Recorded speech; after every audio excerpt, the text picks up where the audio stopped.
Okay, let's get into this. There's this one statement that has, completely defined the debate around self-driving cars for I years. know exactly which one you mean. LiDAR is a fool's errand. That's the one. And it wasn't just some off-the-cuff comment. It was a massive business gamble. A bet that the entire future of self-driving could ride on cameras and cameras alone. And we saw the consequences of that bet almost right away, didn't we? I mean, this wasn't just a philosophy.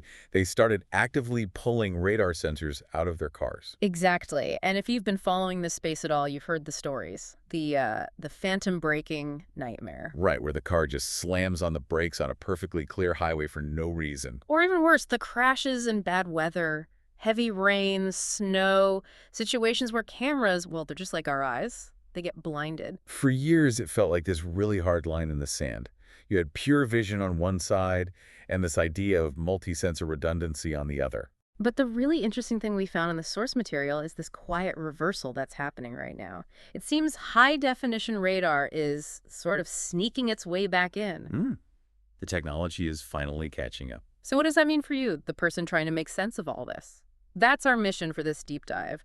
We're going to unpack how these cars actually see the world, why taking that old radar out caused so many problems, and why this new thing, 4D radar, is about to completely change the game. And this isn't just about a bunch of technical specs. It's really about the trade-offs between light and radio waves and why you have to get them to agree on what's real. That's the perfect place to start. If you look at pretty much any other major player, Waymo, Cruise, Mercedes, they all use 3 core sensors working together. So let's break them down. Camera, LiDAR, and radar. Yeah, and the human sense analogy is probably the best way to think about it.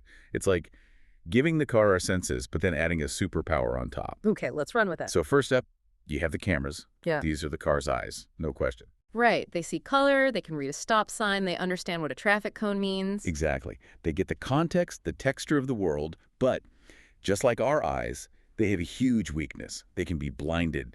Sun glare, fog, heavy snow. They're limited by visible light. Precisely.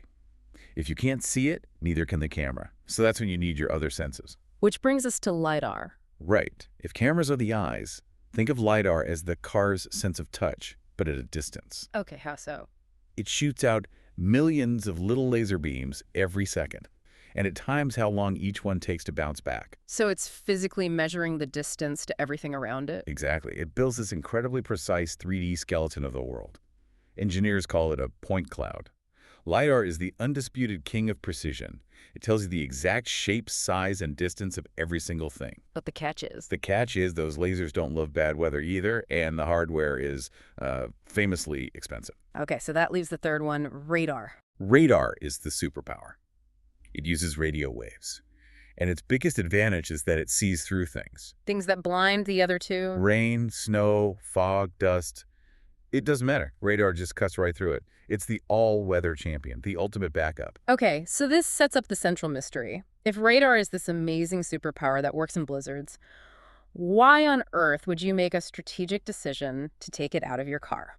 And that's where we get to the real technical headache here. Yeah. It's a problem called sensor fusion. Sensor fusion. That's the software that has to take all this data from the cameras, from the LiDAR, from the radar, and make one single trustworthy picture of the world out of it. Right. And the problem was the computer was getting confused. It was getting conflicting reports. What kind of conflict? Can you give us an example? Sure. So imagine you're driving down the highway going 70 miles an hour. Mhm. The camera, your primary sensor, says the road ahead is totally clear. Keep going. Okay. But the old radar system might send a different signal. It might see a big metal object up ahead, like a bridge or a large overhead sign. And it would flag that as a danger. It would flag it as a large, stopped object directly in your path because that old radar just wasn't very high resolution. The camera says go, but the radar says warning, stopped object ahead. And that's phantom braking. That is the source of phantom braking. Wow. The system gets these two completely contradictory signals, and to be safe, it defaults to the most cautious action. Which is to slam on the brakes. Right. Which is terrifying for the driver, and more importantly, it just destroys any trust you might have in the system. So the thinking was, this low-quality radar is causing confusion, so let's just get rid of it. That was the philosophical bet. The idea was, if we could just make the cameras perfect enough, we won't need the messy data from the other sensors. But that seems to ignore a huge problem. Humans crash all the time, and a big reason is that we can't see through a blizzard either. You're building a system with the same weaknesses as a human. That is the core of the counter-argument for redundancy. Why would you build a machine that's supposed to be safer than a human, but then give it the exact same vulnerabilities in bad weather? It just doesn't make sense. If a human driver has to pull over in a whiteout, an autonomous car with only a camera should have to do the same thing. Exactly. And that's why the rest of the industry, your Waymos, your Cruises, they use all three. It's about safety through layering. Yeah. If the camera is blinded by rain, the radar and LiDAR are there as a backup. Okay, so the problem wasn't the idea of radar, it was the old radar technology itself that was flawed. That's the breakthrough realization here. So that leads us to the fix, this leap to what's being called 4D imaging radar. What was the one technical flaw in the old radar that they absolutely had to solve? The single biggest thing for you to understand is this concept of vertical blindness. Vertical blindness, yeah. The old radar was, for all practical purposes, two-dimensional. It had a really wide horizontal view. It was great at seeing things to your left and right, but it had almost no vertical resolution. So it could tell you something was 100 feet ahead, but it couldn't tell you how high off the ground it was. Exactly. And that explains the bridge problem perfectly. The radar sees a big metal reflection. Is it a chunk of debris on the road? Or is it a harmless highway sign 15 feet in the air? It had no way of knowing. So it just assumes the worst. It had to. That ambiguity is what poisoned the well for sensor fusion. So what does the 4D add? How does it solve this vertical blindness problem? Okay, so the 4D means it's now giving you high-resolution data on 4 key measurements.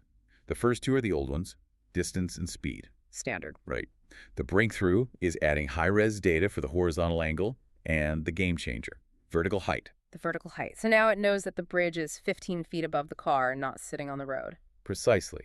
It now has the context it was missing. It's not just seeing a reflection anymore. It's building a 3D object. And it does that by generating a high-density point cloud. Hold on. You use that exact term point cloud to describe what LiDAR does. I did. And that is the disruptive leap here. So 4D radar is basically doing LiDAR's job, but with radio waves instead of lasers. Functionally, yes. It's creating a spatial map that is getting very close to LiDAR quality. But, and this is a huge part, it keeps radar's original superpower. It works perfectly in a blizzard when the cameras and lasers are struggling. And the sources say the cost is wildly different. It's not even close. Wow. We're talking a tiny fraction of the cost of even the cheapest LiDAR units out there. Wow. Okay, so what does this do to the market? What's the immediate impact on that sensor hierarchy we talked about? Does 4D radar just kill LiDAR? Not entirely, no. But it changes the landscape completely. Look, LiDAR is still the king of precision. For the highest level of autonomy, like a full robotaxi in a dense city, you still want that absolute gold standard accuracy that LiDAR provides. But for a regular consumer car, that level of accuracy comes with a huge price tag. Exactly, and that's where 4D radar comes in. If it can give you, say, 80 or 90% of LiDAR's performance at maybe 1/10 of the cost, and it works in all weather, it basically owns the mainstream market. It makes putting low-end LiDAR on a normal car completely pointless. it creates this powerful, affordable middle ground that just didn't exist before. It forces the high-end LiDAR makers to justify their huge cost based on that last little bit of precision. And the proof that this is a real shift is that the companies that were the biggest critics are now changing their tune. It's the most compelling evidence. The sources confirm that the very same company that called LiDAR a fool's errand is now, quote, quietly testing new high-res radars on their cars. That says it all, really. It's a Bro. quiet admission that the original bet on cameras alone was flawed, that you can't build a superhuman driver using only human-like senses. At the end of the day, physics always wins. You simply need a way to see when your cameras are blinded. The future isn't just about copying human vision, it's about creating superhuman sensing. That feels like the perfect summary. This whole sensor war isn't really over, but this huge leap to 4D radar has created an affordable, all-weather option that even the camera-only purists can't ignore anymore. It's a massive step forward for reliability. But here's a final thought for you to chew on, based on all this. Go for it. If the real goal is to get to zero crashes, the machine can't just perceive the world like a human. It has to be fundamentally better. But what are the absolute physical limits of perception when you have to account for every possible weather condition on Earth, from a sandstorm in the desert to an ice storm in Siberia? So if the goal is true infallibility, the car has to see the world in a way we can't even imagine, and that's going to take a lot more than just a good pair of eyes.